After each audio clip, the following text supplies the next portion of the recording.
Bonjour à tous, je m'appelle Emmanuel et aujourd'hui je veux vous raconter quelque chose qui m'a vraiment choqué. En grandissant, chaque fois que je voyais des images de personnages bibliques à l'église ou dans des livres, les Israélites étaient toujours représentés comme des personnes blanches. C'était tout simplement comme ça.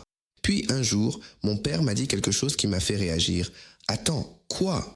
Il m'a dit que nous pourrions en fait être des Israélites, comme les vrais personnages de la Bible, les soi-disant tribus perdues. Au début, j'ai réagi, c'est pas possible. Mais ensuite, il m'a donné quelques raisons, et honnêtement, elles étaient plutôt convaincantes. Alors, laissez-moi vous dire ce qu'il m'a expliqué. Bon, d'abord, mon père m'a rappelé quelque chose d'assez fou. Imaginez marcher tout le chemin d'Israël jusqu'en Afrique du Sud. Ça paraît dingue, non? Mais à l'époque, c'était tout à fait possible. Il n'y avait pas d'avion, pas de voiture, rien de sophistiqué. Les gens voyageaient à pied, ou, s'ils avaient de la chance, à dos de chameau ou d'âne. En plus, le canal de Suez n'existait même pas encore, donc l'Afrique et Israël étaient complètement reliés par la terre. On pouvait littéralement aller de l'un à l'autre à pied. Ensuite, mon père m'a dit quelque chose. Il m'a expliqué qu'après l'invasion des Assyriens et des Babyloniens, beaucoup d'Israélites se sont en fait enfuis vers différentes régions d'Afrique. Même dans la Bible, au chapitre 25 du 2e livre des rois, il est question du dernier roi de Juda et de la façon dont tout le monde fuyait pour sauver sa vie. Dans 2 Rois 25-26, il est écrit « Tout le peuple s'en alla en Égypte parce qu'il avait peur des Chaldéens ». C'est quelque chose d'important. Cela signifie que les Israélites n'ont pas simplement disparu. Ils sont partis ailleurs. Ils se sont dispersés. Et devine quoi? Mon père dit que notre tribu fait partie de ces tribus israélites vivant en Afrique de l'Ouest, en Côte d'Ivoire.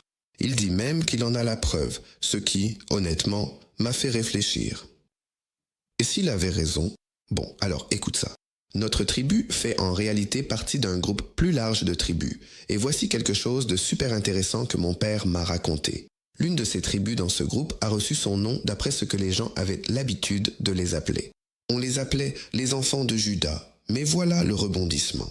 Quand tu leur dis « Eh, peut-être que vous venez de la tribu de Juda ?» Ils répondent « Non, pas Juda, nous venons de Jacob. » Leur tribu s'appelle Yakuba, ce qui signifie littéralement « descendant de Jacob ». Mais selon mon père, ils viennent en réalité de la tribu de Dan. Oui, Dan comme la tribu de Dan dans la Bible. Et c'est là que ça devient encore plus profond. Mon père pense que notre tribu vient de Lévi. Oui, Lévi, la tribu des prêtres, ceux qui servaient autrefois dans le temple. Et il ne fait pas que deviner. Il dit qu'il a des preuves solides pour l'appuyer. Maintenant, la prochaine partie m'a vraiment époustouflé. Il y avait ce type américain, Henry Kissinger, super important en politique, et en 1969, il a écrit une note au président Nixon.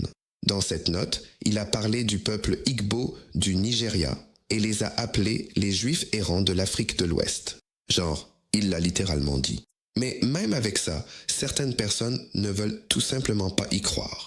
Même quand un Juif blanc dit « Hey, tu es probablement l'un des nôtres », les gens répondent « Non, il fait juste une comparaison ». C'est comme ça que les gens rejettent la vérité. Et tu sais quoi? Ce genre d'attitude, c'est exactement ce contre quoi Moïse nous a mis en garde. Il a dit que les Israélites oublieraient qui ils sont.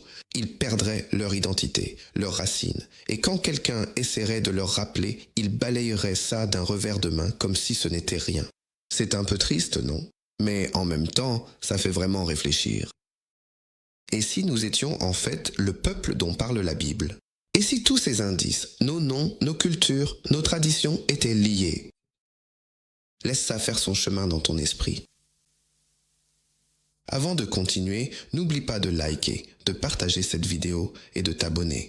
Comme ça, plus de personnes comme toi pourront aussi entendre tout ça. Maintenant, voici la partie qui m'a vraiment fait réfléchir. Dans la langue de mon grand-père, les jours de la semaine sont totalement différents de l'anglais. Ils ne sont pas nommés d'après des planètes ou des dieux comme mercredi ou dimanche. Ils sont nommés par des numéros, et 3 jours en particulier se démarquent. Le jour de la préparation où tout le monde fait le ménage et termine le travail plus tôt. Le jour de la récolte de nourriture où les gens ramassent des portions doubles de nourriture. Puis le jour de la paresse, le meilleur jour. Aucun travail autorisé, juste du repos. Ça te dit quelque chose? Si tu lis la Bible à propos des Israélites dans le désert, c'est presque pareil. Dans Exode 16-20, 2 à 30, la Bible parle des Israélites qui ramassent une double portion de nourriture un jour et se reposent le lendemain, exactement comme les noms des jours dans la tribu de mon grand-père. Alors peut-être, juste peut-être, que cette tradition n'a jamais disparu. Peut-être qu'elle a été transmise secrètement de génération en génération, même si les gens ne s'en rendaient pas compte. Rappelle-toi, cela remonte à plus de 25 siècles, soit 25 fois 100 ans. C'est très long. Très bien, voici donc une histoire que mon père m'a racontée à propos de sa jeunesse. Il a grandi dans une famille d'enseignants, donc il déménageait assez souvent. Un jour, il a déménagé dans un endroit où vivait une autre tribu, et quelque chose lui est tombé dessus. Il a remarqué que les gens ne se souciaient pas du tout des dimanches. Ils étaient simplement dehors dans leur ferme, à travailler, à faire des corvées, traitant ce jour comme un jour ordinaire. Mais dans sa tribu, c'était tout le contraire. Personne ne travaillait le dimanche. Sérieusement, si quelqu'un le faisait, les gens commençaient à chuchoter, du genre « Hey, qu'est-ce qui ne va pas chez lui? Est-ce qu'il va bien ?» Alors mon père, curieux, a vraiment demandé à un de ses camarades de classe « Où sont tes parents? Pourquoi ne travaillent-ils pas aujourd'hui ?» C'est là qu'il a compris que les coutumes pouvaient être très différentes selon la tribu à laquelle on appartient. Et oui, l'Afrique est un vaste continent, mais la Bible l'appelle en fait le pays de Cham. Et il y a de nombreux descendants de Cham qui vivent à travers le continent. Mais voici quelque chose d'important à savoir. Le dimanche n'est en réalité pas le jour de repos biblique. Je sais, la plupart des gens vont à l'église le dimanche et l'appellent le sabbat. Mais si tu lis la Bible attentivement, ce n'est pas vraiment ça. Selon la Bible, le véritable sabbat est le 7e jour. C'est le samedi, pas le dimanche. Et oui, mon père a dit qu'il allait expliquer dans ses vidéos pourquoi il croit que nous sommes des Israélites. Donc, si tu es curieux à ce sujet, assure-toi de rester avec nous.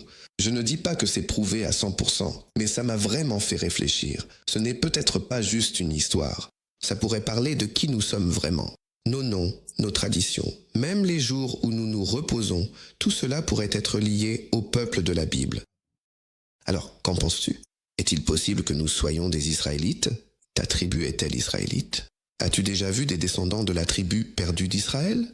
Partage tes réflexions dans les commentaires ci-dessous. Et si tu as trouvé cela intéressant, aime et partage pour que plus de gens puissent l'entendre. Merci d'avoir regardé. À la prochaine. Paix et bénédiction.